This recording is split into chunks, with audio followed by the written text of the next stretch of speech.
What are you waiting for, huh? Next up on the Poop Shoot review list, we have a blast from the past, 1997's I Know What You Did Last Summer, starring Jennifer Love Hewitt, Buffy the Vampire Slayer, and Freddie Prinze Jr., a perfect storm of 90s hotties and terrible decision making. Context, I was 8 when my mom rented this movie for me on VHS. Should I have seen it? No, of course not. Did I? Absolutely. And somehow I turned out mostly fine. The movie starts out strong. Our group of teens hit a guy with a car. Do they call the cops? No. Barry's wasted and they're afraid of ruining their futures. So they do what any responsible teen would do. Drag the possibly still alive man down to the dock, even though they were literally on a cliff. Like, toss him off the cliff, call it an accident. Our job here is done. No. They go the sketchiest way possible and they drag him down to a dock. Just before they're about to push the body in, jump scare. So what do? They kick him into the water. Not trip, not slip. They kick him into the water. Now we know he still had some life in him, so we're bordering attempted murder at best. Barry loses his mind and he grabs Julie by the throat and forces all of them into a silence pact. Meanwhile, Ray, Julie's boyfriend, just stands there aggressively useless. Flash to 1 year later, Julie's back at home for the summer, dead-eyed, flunking college, and her mom is going through the mail reading her report card, which is rude. We're not in high school anymore, mind your own business. Her mom hits her with the old, your dad would be rolling in his grave, instead of offering her a hug maybe? Great parenting. And then Julie finds it.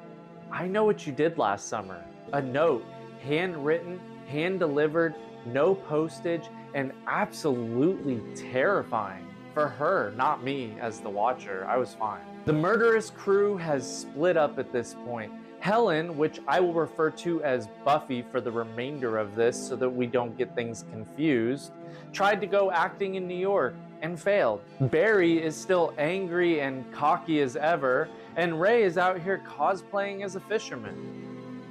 Julie has a brief reconnect with Ray before she runs off like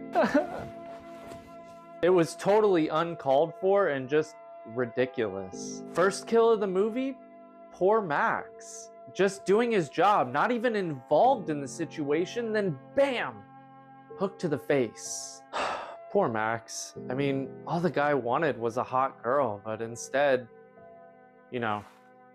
Next, Barry heads to the gym to get those gains. He finds a Polaroid attached to his locker, and it's a picture of his car with the words, I know, written on the back of it. And listen, full transparency, I can't even watch this scene anymore without thinking of Scary Movie when they take a picture of the dude's baby dick when he's in the shower and they tape it to his locker. It's peak parody and honestly the same vibe. Barry runs out of the gym when he hears his car start. He tries to square off of it, but this is a big mistake. Car wins 10 out of 10 times.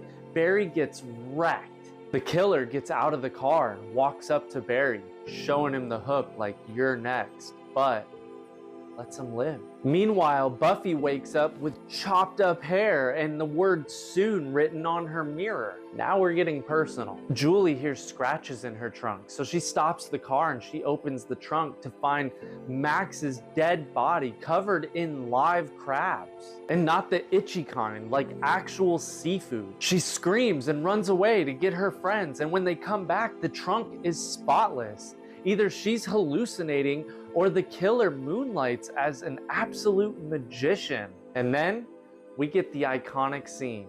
What are you waiting for, huh? I would put more into that, honestly, because I really want to do that, but it's really late at night and I'm not trying to wake up the house. But you know what scene I'm talking about. What are you waiting for, huh? I'm not, whatever. The scene is iconic, unhinged, and just perfect. Next thing we know, Buffy is rocking full glam pageant hair despite being a chopped mop in the previous scene. She sees the killer behind Barry and screams, and then Barry is killed off screen.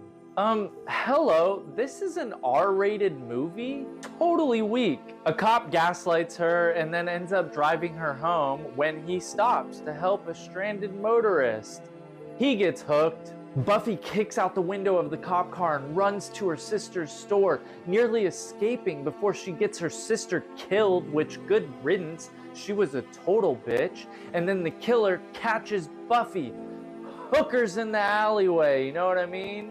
The vampire slayer has been slayed. Julie, in somehow her worst decision yet, boards the killer's boat. And she must not be able to swim because she totally had a chance to jump off and swim to shore, but she didn't. She stayed and was trapped on the boat now with the killer. Luckily, Ray shows up and the killer goes to do a final strike and he gets his hand caught in a rope.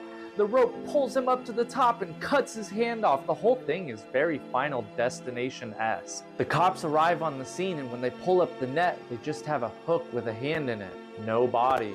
Surprise, surprise, we need a sequel. I mean, come on. 1 year later, Julie's thriving, having the time of her life.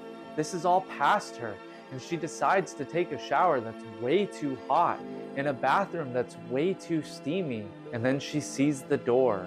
"I still know" written in the fog. Just as the camera is panning in on the door, we get one last jump scare with the fisherman jumping through the glass. For the Poop Shoot review score, I thought I was gonna give this more, but on rewatch years later, this is definitely a 3 out of 5 at most. Not super bloody, full of 90s angst and bad decisions, but it does have some iconic moments in it. It was absolutely worth the nostalgic rewatch, but I feel it was a few F-words too many from just being PG-13. This is an R-rated slasher flick with a dude with a hook. Do you realize the blood and carnage that we could have had? Not to mention, the movie had an hour of plot building before it got to 30 minutes of off-screen kills with minor blood. I don't know why this movie was rated R or why they tried to pitch it as rated R. Just edit out the few F words that you have and make this a PG-13 movie, or make it truly an R-rated movie. With that said, the new one actually looks like it's gonna lean more into the violence and gore, at least I hope, from the trailers that they've shown. So I'm excited for that. Tell me, what did you think of the original, and are you gonna see the new one? Oh, I'm hot. I need to take this thing off. Sweat my ass off.